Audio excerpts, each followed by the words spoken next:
We begin with Mitt Romney fighting back against the Bain attacks. Howard Fineman is editorial director for the Huffington Post Media Group. Joan Walsh is editor of Salon. Both are MSNBC political analysts. Allow me to show you what came out today. Today, the Romney campaign is out with this new ad accusing Obama of lying about Romney's role at Bain.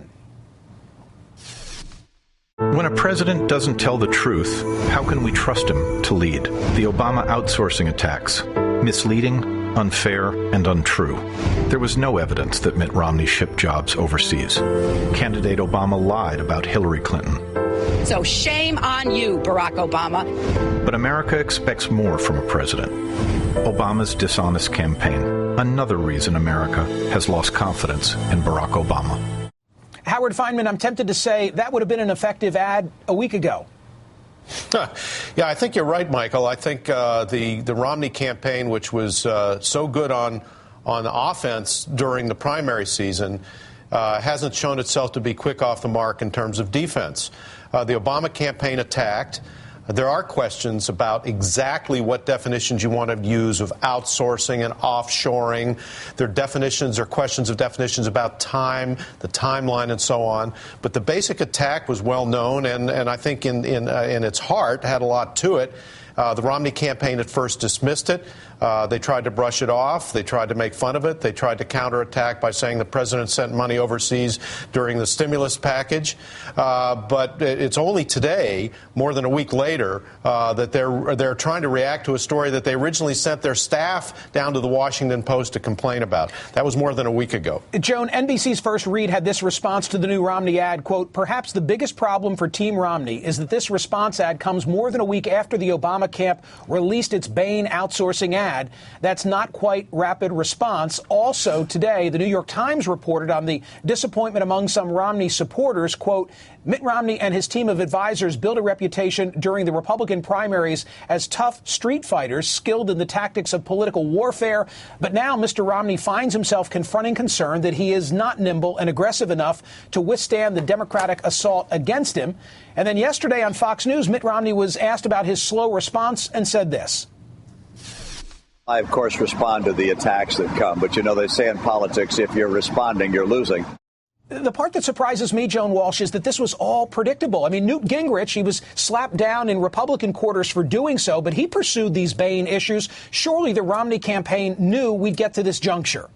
Well, yeah, I agree with you, Michael, except this outsourcing, offshoring stuff is a little bit new, and they seem to be surprised by that. But they've created their own troubles in their response, because it seems to me that first they tried to say, well, they want to kind of defend what he's done. Then they want to say, well, he was gone when the outsourcing occurred, and that is what has opened the door to this big debate now about exactly when did he leave. Did he leave in 99? Did he leave in 2000, 2001?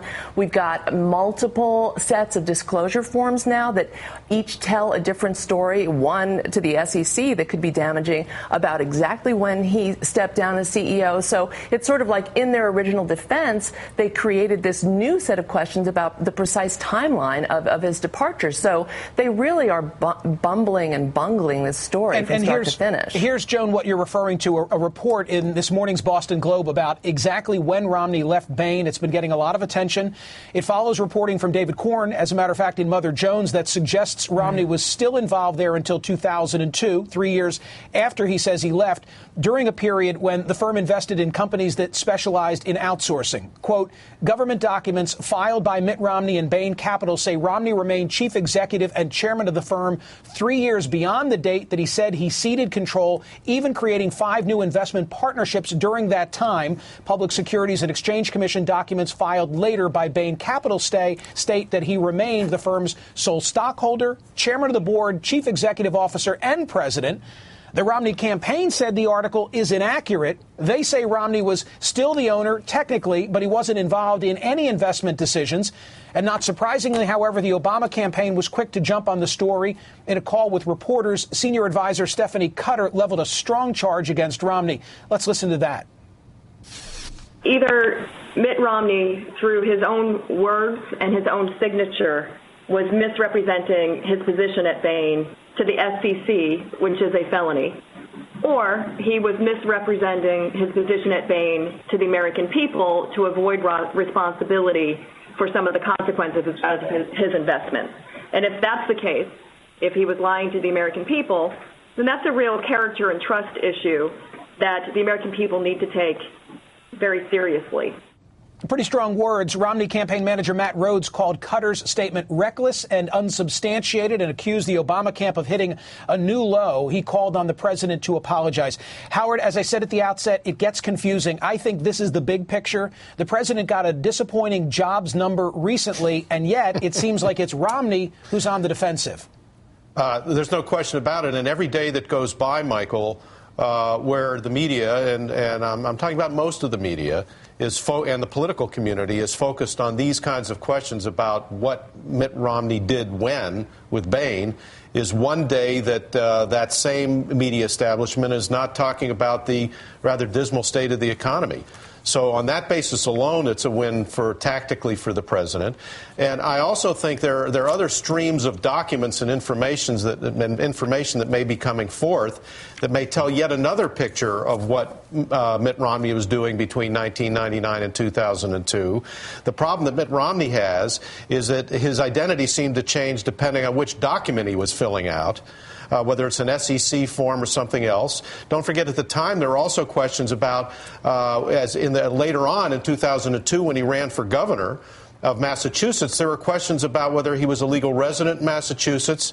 And actually, at that time, he had an interest in talking about how much he was in Massachusetts and how involved he was in businesses in Massachusetts. So I would watch for that as the next turn of the wheel in this story. And, Joan, I guess to state the obvious, a reason why this is significant is that the Romney campaign would like to establish a definite end date so that Bain activities that came thereafter are not subject to criticism in the campaign context. KB Toys, as a matter of fact, is one of those that will often become campaign fodder. And the question becomes, well, did Mitt Romney have anything to do with it, or was he already now managing the Olympics?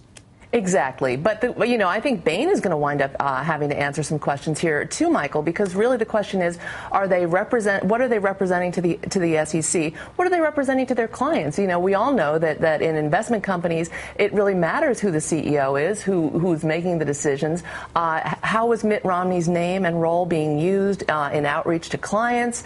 There are a lot of corporate questions on the corporate side, I would think, in terms of how you represent yourself to the SEC. And then there are big questions for Mitt Romney on the political side. So this story, every day, the new sets of information that they bring out about it, they aren't helping themselves. So it's not going away. What's interesting to me is that the Romney campaign has drawn some modicum of support from the fact-checking community. I'm referring, by way of example, to the fact that the Washington Post, although in the news pages, came out with that very important outsourcing story, which the Romney campaign objected to, wanted a retraction, and did not get it. And yet it's the same Post shortly there before that gave 4 Pinocchios to an Obama campaign ad that raised this whole issue. And yet still they haven't been able to turn this issue around, they meaning the Romney campaign. Howard, do you understand what I'm saying?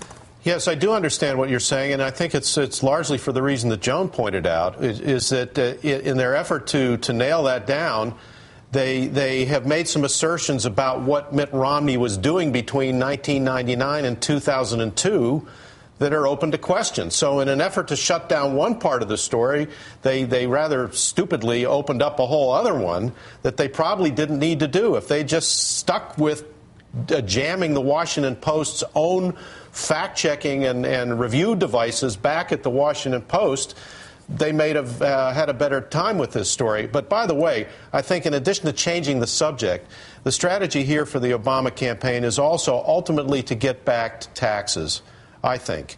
What they really want to do is say, look, what was Mitt Romney up to when? What business deals was he doing when? We need to see more of his tax returns. That's the other part of this that they're pressing on. They're trying to create the idea that Mitt Romney is a guy with a lot to hide about his business life, which, again, is part of the larger narrative that they're pushing, that Mitt Romney can't be trusted because he won't tell us what he did with his business and with his fortune. Almost swift boating of sorts, meaning go after the asset that you perceive your opponent to have. Howard Fineman, thank you very much. Joan Walsh, we appreciate it as always.